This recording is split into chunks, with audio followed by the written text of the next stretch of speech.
G'day, Keithy here again. Thank you for joining me. So we got another update to the Cape York situation, and this is really good news.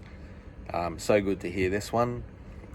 So you've probably already seen it, but if you haven't, here's the lowdown. This is from the Cape York Weekly, so it's capeyorkweekly.com.au is the reference for this information. You can go there and check it out for yourself and read it if you'd like. But I'll give you a bit of a rundown. Okay, so the sign at the tip where you go and have your photo and high five your mates for making the trip is open, always has been open and will remain open.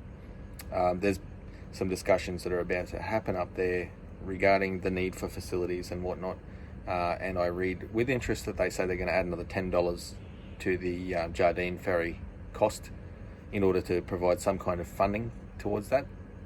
That would be a good thing. Now, the Cape York Weekly, they spoke with some key stakeholders up there.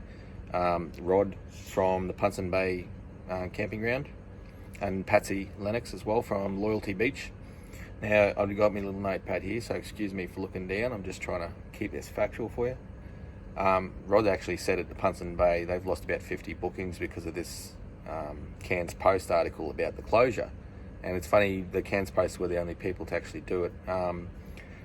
Channel 7 also had that news video that you could see as well. So I mean, it only seems to be coming from Cairns, this information, rather than a public statement from more reliable sources.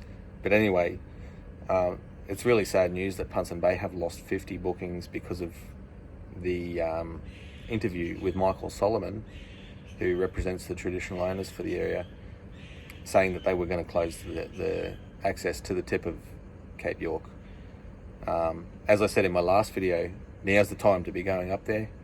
Don't put off your bookings, don't put off your trip because of that particular article that happened, because Cape York relies on our tourism, and as I mentioned, the trip is still the same trip, apart from the fact that you couldn't touch the tip if they had closed it. But now we understand, and we've got the information written, that it has not been, it will not be closed. So it's all good to go up there. Rod also stated that there was a big economic loss for the area if they did close the tip, because it is, you and I will probably both agree on this, that it's a big part of going to Cape York is to go to the northernmost point of Australia to touch the sign, because that's a bucket list item for so many people. So that whole area would feel it.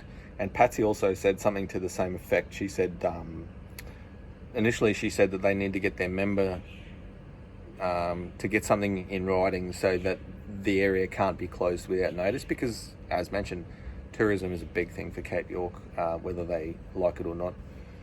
And Patsy said that they've even had people pull out, so they've had some cancellations.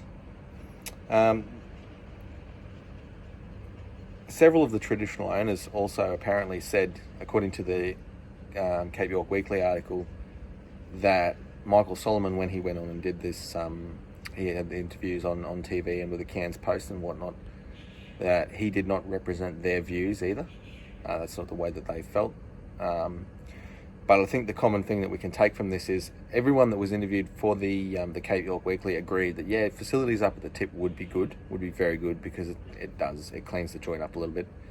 But now's the time for you and I and anyone who's watching this who's going to go to Cape York to sort of just take note a little bit. If you're one of those people who likes to leave your rum cans behind, or go shooting in the bush, or riding a quad bike where you shouldn't really be riding a quad bike, or tearing up the ground, it's time to curb those acts and be sensible and look after that land, so that we don't end up in a situation where the traditional landowners do close the area off. And that doesn't necessarily just go for Cape York either. It could be the whole Cape. It could be any traditional land in Australia, really. If we don't look after it and respect the land, then we may see things like that happening all over Australia in different places. I can understand that they don't like that kind of thing. I wouldn't either, personally. I wouldn't like people littering in my backyard, or tearing it up, or shooting animals in my backyard.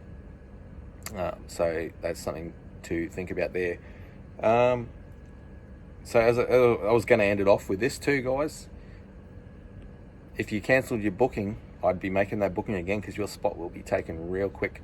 The sign's still open, everything's still a goer up there.